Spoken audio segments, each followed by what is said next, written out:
Hey, thank you guys for coming a little bit early and practicing and leading us in worship. Jan, and you're a great team, and we always know when we're doing a Hilldale that the music is going to be phenomenal, and I appreciate all that you do, especially one of the things the bass player.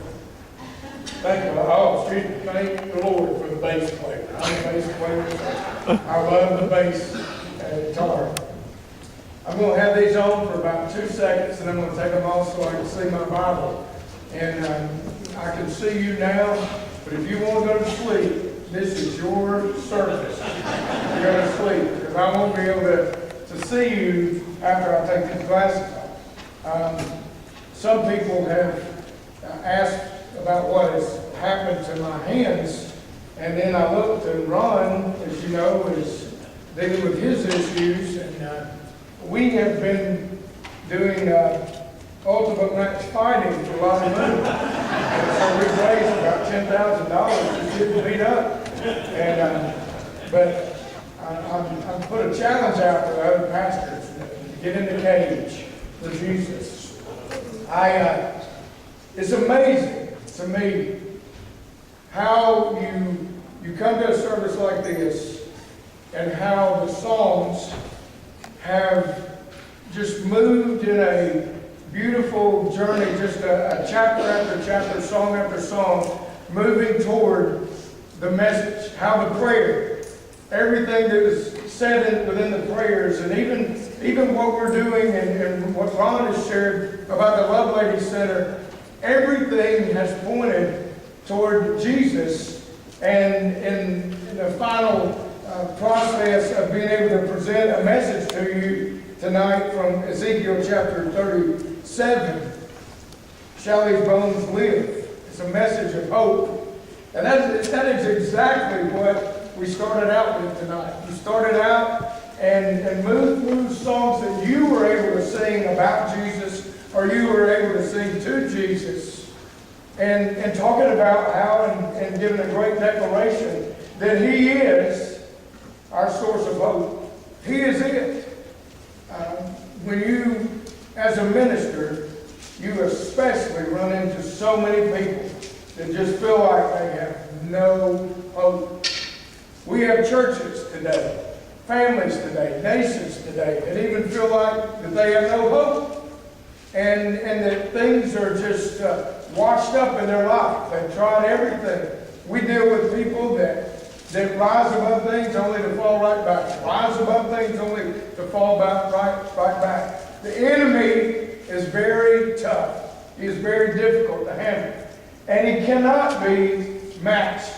He cannot be matched by our own human efforts. We've got to have help. And I love this passage in Ezekiel chapter 37, and I know without a shadow of a doubt now, even the confirmation even more of why God gave me this message to bring to you tonight as we look at the bones. Israel was in exile, and Jerusalem had just been destroyed by Nebuchadnezzar. It was not a good time for Israel. And not just on the national scene, but there's a lot of countries that have bounced back. A lot of nations have bounced back from being in just total despair. We've seen the Jews do it over and over. If you study history, you can see the Roman Empire, how the Roman Empire, and even going through the times of the popes, it bounced back. You see in many nations, even Germany and other places, and early in Germany's history, where they bounced back. So we're not just talking about a national thing. We're talking about a spiritual thing in this passage, where he is speaking out a direct message to the children of Israel that you're dead. You're dead. You are hopeless without me. And that's what they felt. They felt like it was over, that they were abandoned. Hope has been described as like a little boy wishing for something, wanting something, desiring something, even though that he may not get it. But he still has that hope and that anticipation. Well, that's a hope in something that's never going to happen. A false hope has been described as your first day on a new diet. We've all been there. Don't you act super spiritual with me. We've all been there. We've all said after that New Year's Day service, I am going to do this. I am going to give this up. I am going to begin this. And if we don't put the effort into it, it lasts about 2 weeks, or to the first time we pass by a Dairy Queen. Amen? I'm a diabetic, but my doctor wrote me a prescription for banana splits. I got a good doctor.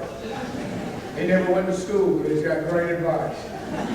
Let's read Ezekiel chapter 37, verse 1 and 3. And I want to show you the question presented tonight. It says, the hand of the Lord was upon me, and that's Ezekiel. And he brought me out by the Spirit of the Lord, and he set me in the middle of a valley, and it was full of bones. And he led me back and forth among them, and I saw a great many bones on the floor of the valley, bones that were very dry. And he asked me, Son of man, he's not talking about Jesus, it's a reference to Ezekiel, can these bones live? That's what God said. And he said, I said, O sovereign Lord, you alone know. Now Ezekiel was a pretty weird dude. God asked Ezekiel to do some very odd things. Some very different things. He would have been the guy in our church that we probably would have gone, hey, here he comes. Ezekiel, did some wild things. Go back and study. He had some incredible visions, didn't he? God used him as one of the prophets that we hold to so strongly.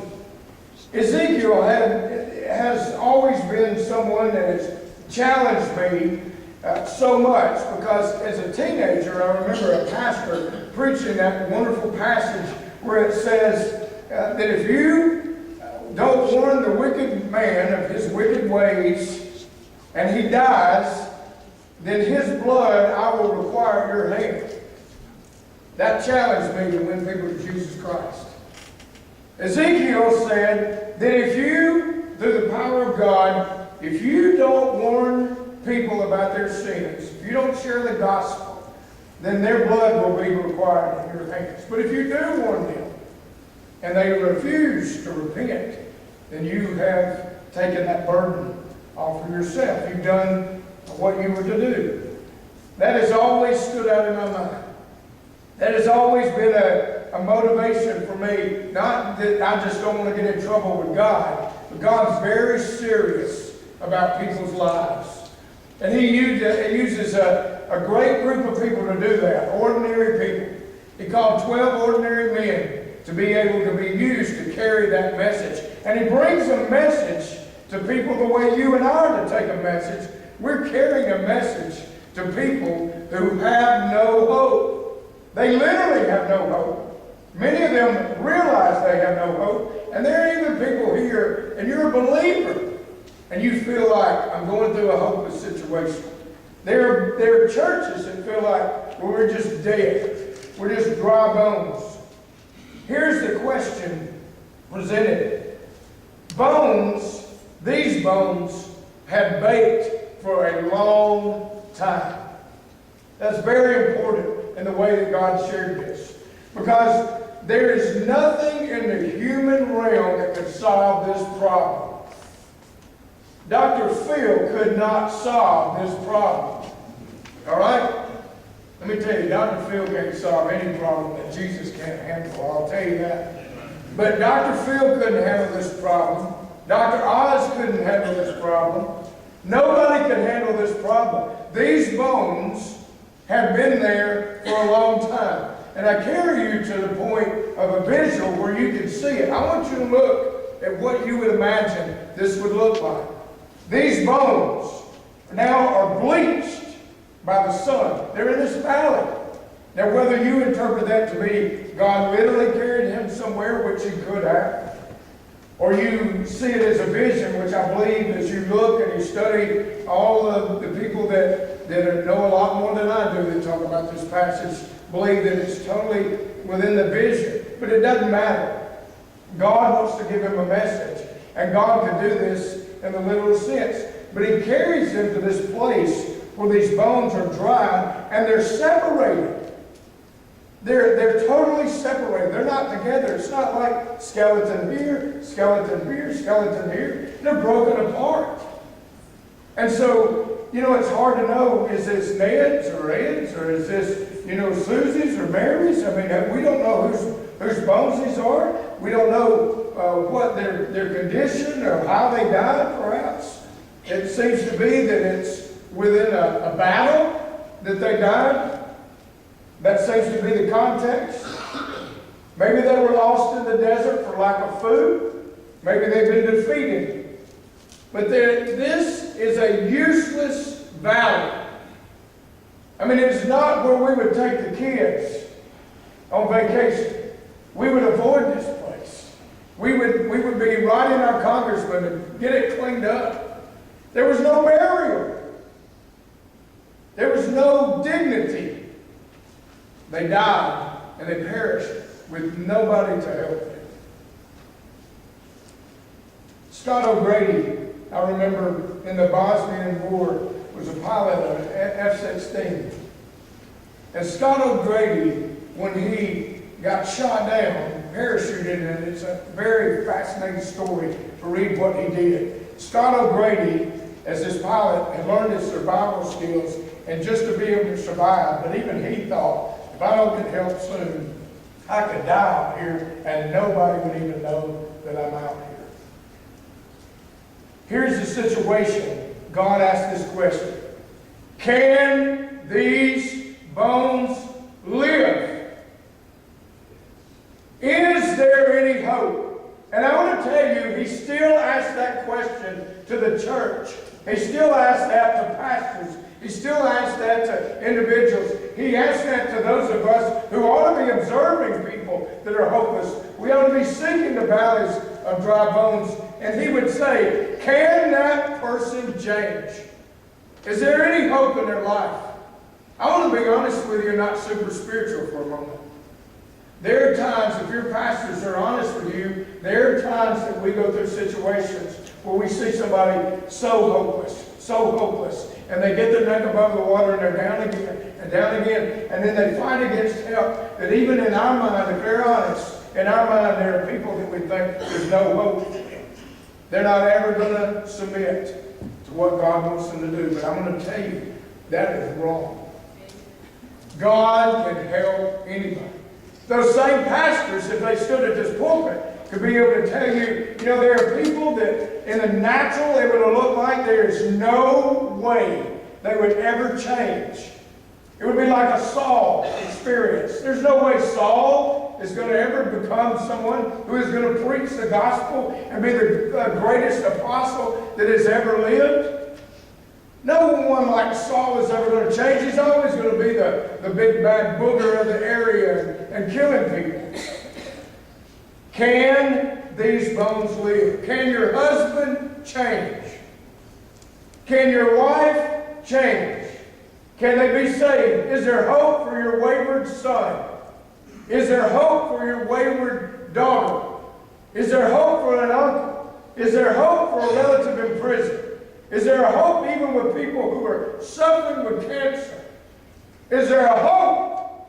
Can these obvious dry bones live? Do you live a life where you have hope? Do you have a positive outlook on life? Or is there a dark cloud everywhere you go?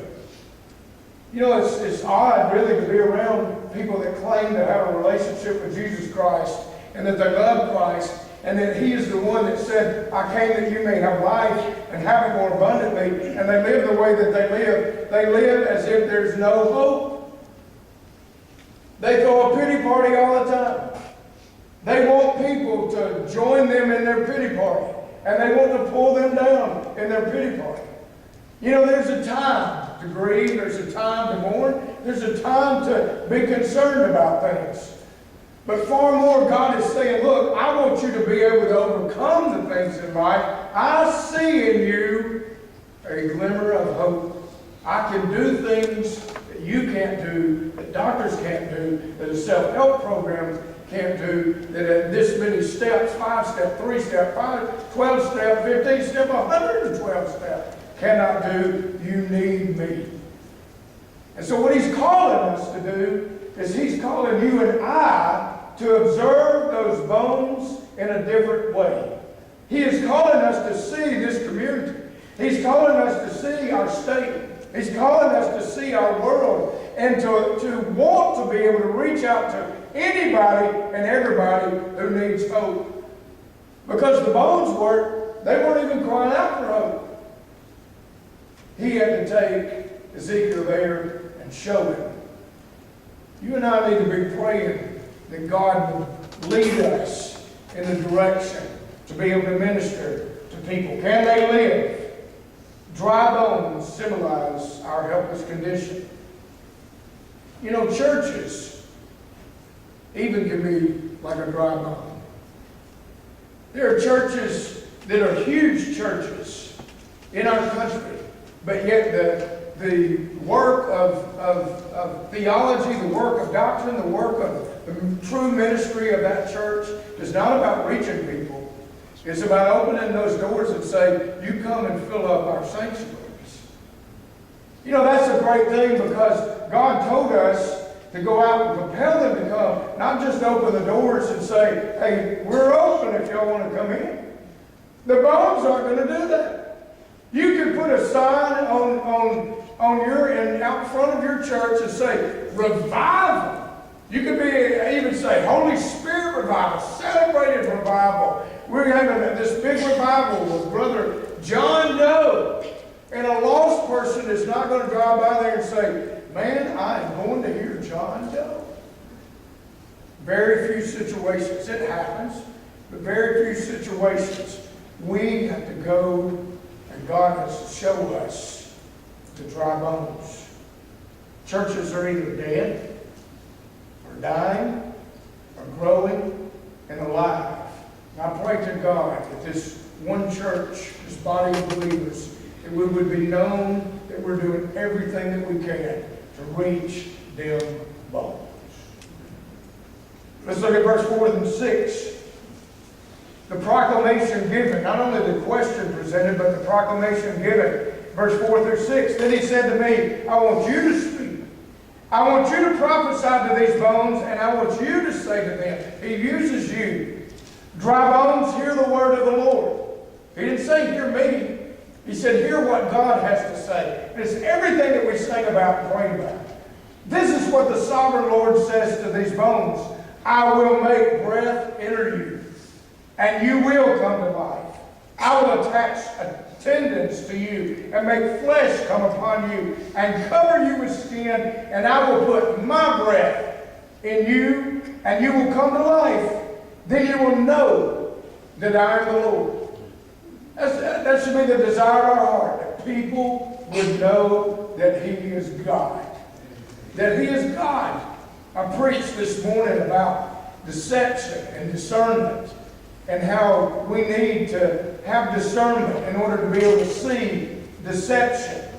And here is one of those cases where we don't need the devil to deceive us and to tell us, you can go preach that, you can go tell that, you can do whatever you want to do, but you're not going to have any success. I look at Jeremiah, and Jeremiah preached his whole ministry and barely had any converts, if any. Only a few people, if any, decided to listen to him, but yet he kept on plugging away. He wouldn't give up. The proclamation was given. He was asked to preach, not to the community service where everybody's going to amen, everybody's going to worship.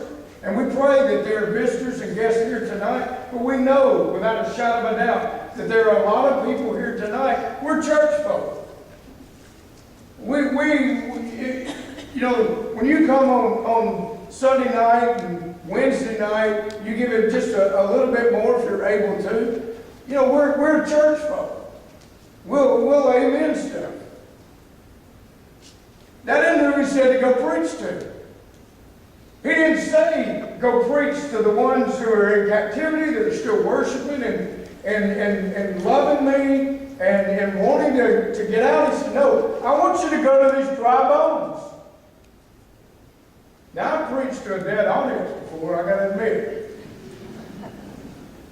There have been times I just want to take a book, just close it and say, I'm gone. I'm going to make on. But God has called us to go and proclaim a message of hope to the ones who need that message of hope. And let me tell you, that number, that valley is in Pinson Valley.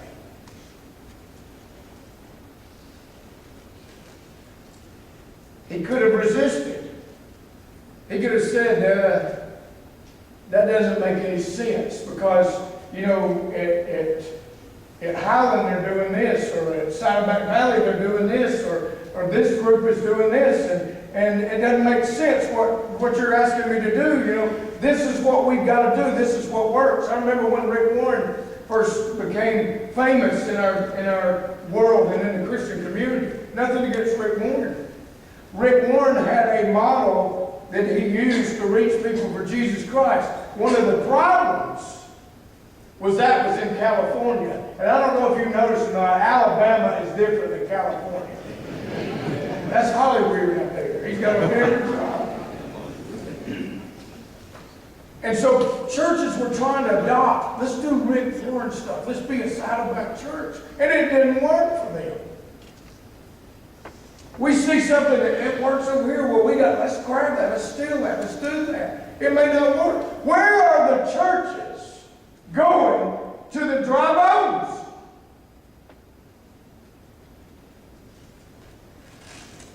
We want our services packed. And that's a good thing.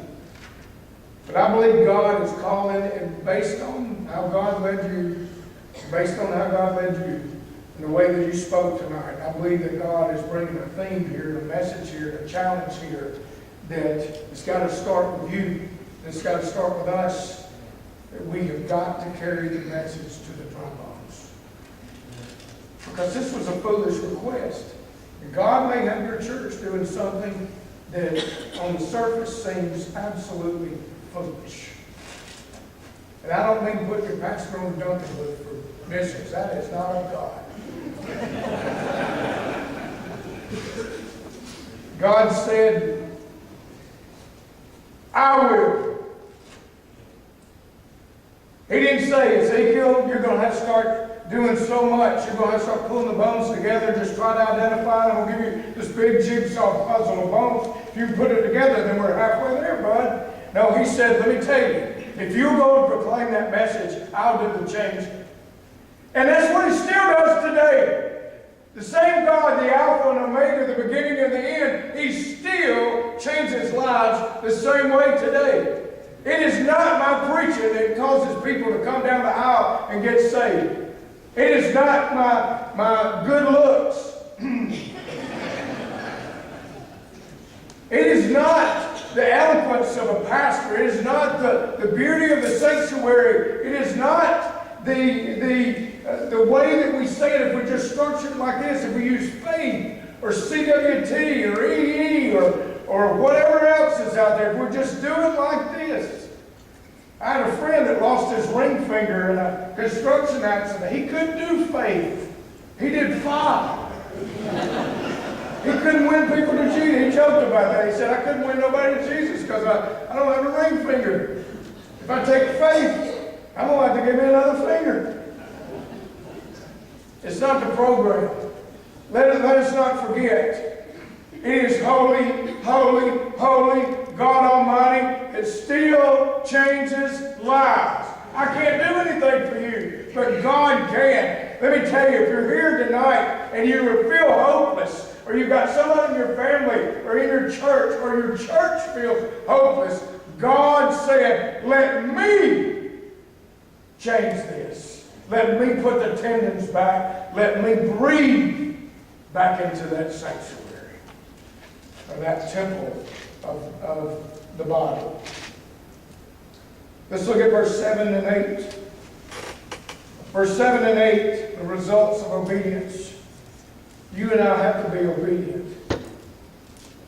So I prophesied. You can put that on your refrigerator on a little note card. God told him to do it. He did it.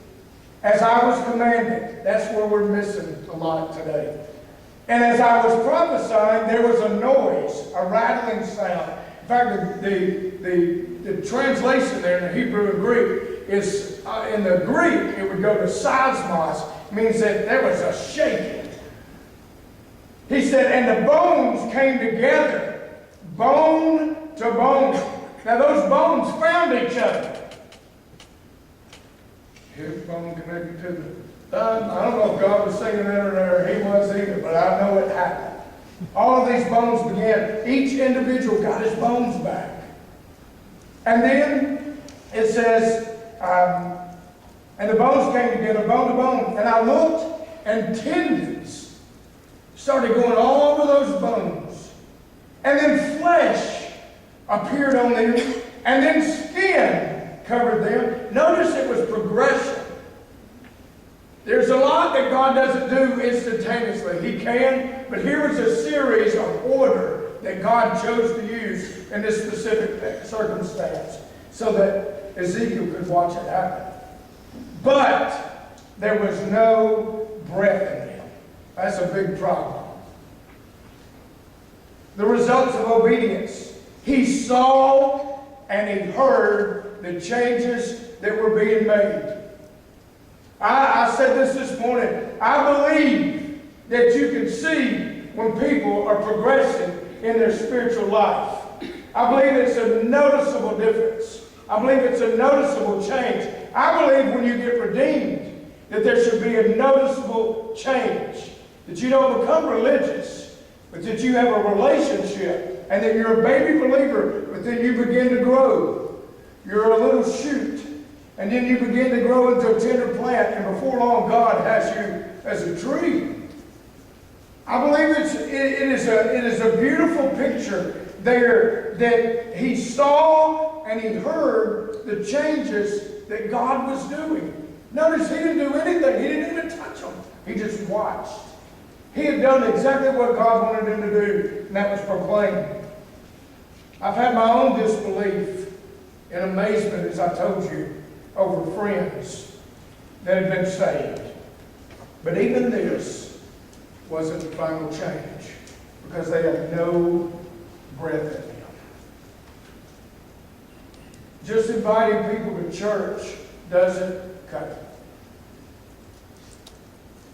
Suppose I'm lost and I live right across the street, and somebody invites me to church, and there's nothing wrong with that. That's great. And the rest of my life, I attend church, and I never have the breath of the Holy Spirit in my life. And God, it shows that works don't save you. God isn't telling them, look, I'm going to make you look like a human being, but I'm going to leave you laying there. There's no purpose in there. God wanted to use purpose in their life. And so God was about to do something. And we see the difference that the Spirit makes. The Spirit makes a big difference. In verse 9 and 10, then he said to me, prophesy to the breath. Prophesy, son of man, and say to it, this is what the sovereign Lord says, come from the four winds, O breath, and breathe into these slain that they may live.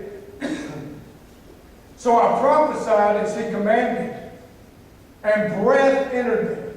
They came to life, and they stood up on their feet, a vast army, a vast nation. It reminds you of Adam. Can you imagine God deciding to make the human race, and he forms Adam out of dust, and he says, well, man, I did good. And he walks off, and he never breathes in him the breath of life. One, we wouldn't have to worry about anybody locking up, because we wouldn't be here. Thank God that he breathed into him the breath of life, because that breath has affected you and I even to this day. And that's what happens. There will be people that you will bring that word of hope, that message of hope. You may never see the fruit of their labor. But even on down the line, our generations, our sons and our daughters and our grandsons and our granddaughters and our great-grandchildren and the generations that will never even remember our name can be changed as a result of your work in the lives of reaching and preaching to the dead bones. Only moments before this, they're dead. And now they're back to life. Christ gives life to us by the power of the Holy Spirit. You realize what he said about you? Know you not that your body is the temple of the Holy Spirit? How incredible that God would choose you and I to be able to breathe His Spirit into us at the day of our redemption, and to be able to fill us over and over and over again with His glory and the beauty of who He is. And notice what they did. They didn't just lay there when the breath came into them. They knew that they wanted to get up. And they stood all over. Boom, boom, boom, boom. And as he stood and watched that, it had to be amazing. And I want to tell you, it is amazing to watch what God can do in people's lives. Amen? It is amazing to be able to see God, when the light comes on in somebody's life, and they've gone through that hopeless state, and all of a sudden they realize, somebody loves me, somebody cares for me, I think that I'm being changed, I think that something's happened to me, I believe. God changes. God has not only blessed us in material ways, as in giving us our Jerusalem back. That wasn't God's purpose, just to say, look, I'm going to give the Jews their Jerusalem back. He had a purpose for them. And sometimes God destroys to rebuild. You may say, well, I don't match the love of God. Listen to me. The potter will break, the potter will melt, and then the potable mold, and the potable field. And there's sometimes that God has broken these bones. Some of you understand what I'm saying. There are times when I felt like, even as a believer, that I'm just crushed, that I'm laying in the valley.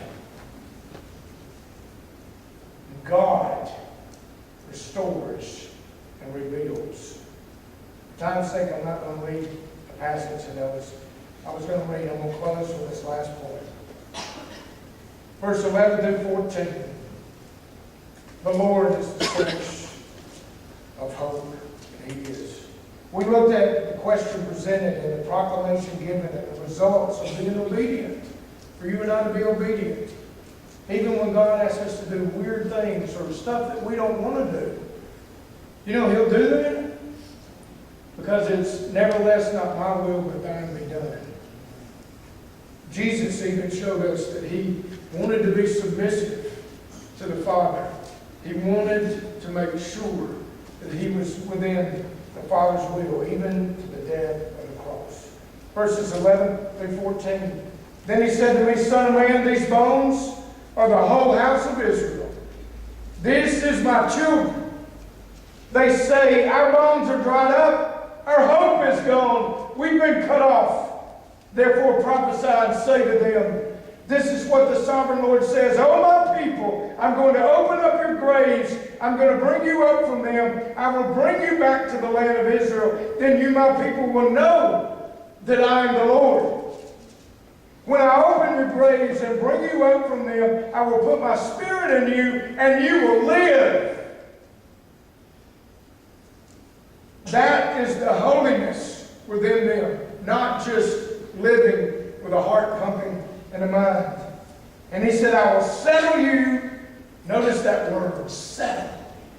Give you peace, give you comfort, give you a home in your own land. Then you will know that I, the Lord, have spoken, and that it is I that have done it.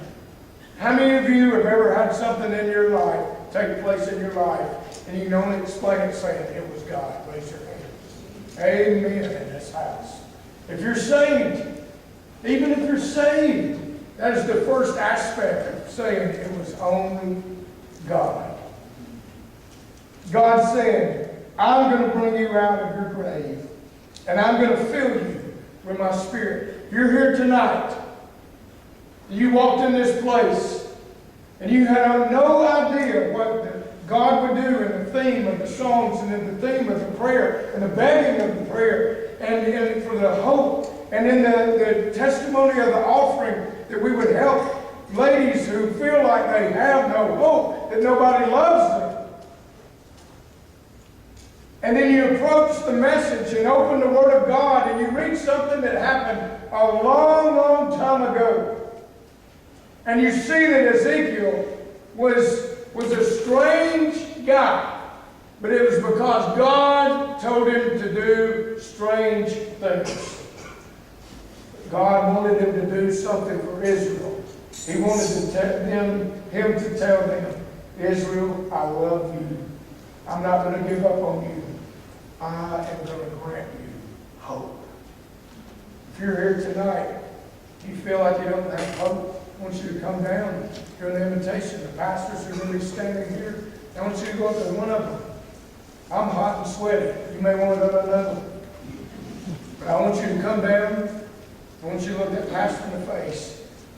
You let them know, I need hope tonight. If you've already, maybe you've been praying the whole time of this message, you're saying, he's talking to me. He's talking to me, or he's talking about my grandson, or he's talking about my husband. Maybe you need to come in and just look at the pastor in the face, just so there's that identity and that responsibility that we have to partner with you, pray with you, and encourage you. Maybe you're here tonight and you've listened to this message. What are you going to do about it? Are you going to just go reach the good and forget about the bad and the ugly? I want to encourage you to go to the grave. Go to the place of hopelessness. Go to the place where the dry bones look so decrepit, so bleached because they've been here a long time because nobody's come. If we're going to call church of the living God, if we're going to acknowledge that Jesus has given us a great commission to go and reach people for Jesus Christ, and go means get out of the house. If we're going to acknowledge that we want to be within His will, we want to be blessed by God, then we've got to go and prophesy to the dry bones. Yeah, there's times to eat ice cream and fellowship and go on a trip or whatever and sing a song. Time to worship, time to give. But I want to encourage you, my friend, there is a time, and it's right now. Benson Valley is full of dry bones. We need to rise, and we need to move against the gates of heaven. I'm going to ask the pastors to come and join me as we stand at the front. I want you to stand, if you will. I want to pray with you. If you need to come tonight, you've heard the invitation. And the invitation is not my invitation. Only God can tell you, I invite you to come. I invite you because I love you. Again, as a believer, maybe you've gone through a life where you're going through a dry bone experience. I want you to come. You need to be saved tonight. Tell them, my hopelessness is because I don't know Christ as my Lord and Savior. I know about Him, but I don't have a relationship with God, and I got to be honest. I'm just a dead bone in Benson Valley. You come. Father, help them as we prophesy tonight, as you speak as our sovereign Lord. Lord, help anybody and everybody that's here tonight to be challenged, to take the message at heart. It's not my message. And God, that we would go and prophesy to the dry bones. Lord, help those that need to make decisions tonight for your glory, so that, as you said in the passage, so that they would know that God is the one that is changing their life. In Jesus' name I pray. Amen. If you need to come.